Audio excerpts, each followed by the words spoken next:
Hi నమస్తే అండి. ఈరోజు మనము కార్న్ పాలక్ రైస్ తయారు చేసుకుందాము. దానికి కావాల్సిన పదార్థాలు చూద్దాము.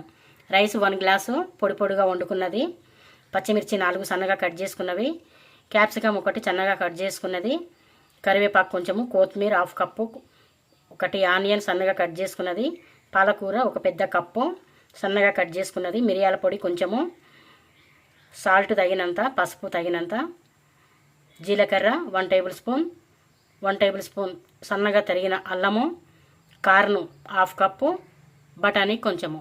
తయారు చేసుకోబోయే విధానము చూద్దాము. అలాగే ఒక నిమ్మకాయ కూడానండి. ముందుగా స్టవ్ ఆన్ చేసి కొంచెం నెయ్యి వేద్దాము. చూడండి, నెయ్యి మంచిగా మెల్ట్ అయింది కదా. జీలకర్ర, అల్లం తురుముకున్నది వేసి మంచిగా ఇలా కలిపేద్దాం. అల్లం జీలకర్ర కొంచెం వేగినాయి కదా. ఇప్పుడు ఆనియన్ కూడా వేసి లైట్ బ్రౌన్ కలర్ వచ్చే వరకు ఇలా కలిపేద్దాం. చూడండి, ఆనియన్ మంచిగా వేగింది కదా. కార్ను, కొన్ని బఠానీ, అలాగే క్యాప్సికమ్, కరివేపాకు, పచ్చిమిర్చి వేసి మంచిగా ఇవి కూడా కొంచెం మగ్గనిద్దాము. ఇప్పుడు ఈ సాల్ట్, పసుపు కూడా వేస్తే ఇవన్నీ త్వరగా సాఫ్ట్ అవుతాయి.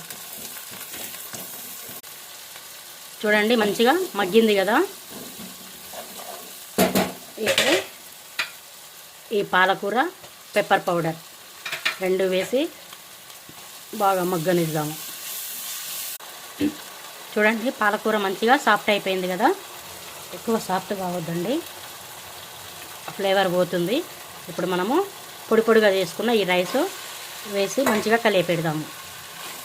మనం ఎప్పుడన్నా జర్నీ చేసేటప్పుడు కూడా తీసుకు వెళ్ళొచ్చండి. పొట్టకి ఎంతో హాయిగా ఉంటుంది. ఎక్కువ మసాలాలు కూడా ఏమి లేవు కదా. చాలా హెల్దీ రెసిపీ అండి ఇది. పిల్లలైనా పెద్దవాళ్ళైనా కూడా అందరూ కూడా తినవచ్చు, ఎలాంటి సైడ్ ఎఫెక్ట్ ఉండదు. చూడండి, మంచిగా కలియ పెట్టేసాం కదా. ఇప్పుడు లెమన్ పిండేద్దాం. ఇప్పుడు కొంచెం కొత్తిమీర గార్నిష్ చేసుకొని సైడ్ పెట్టేద్దాం. ఇంతేనండి, పాలక్ కార్న్ రైస్ రెడీ అయిపోయింది. మీకు నచ్చితే ఒక లైక్ చేయండి. Thank you.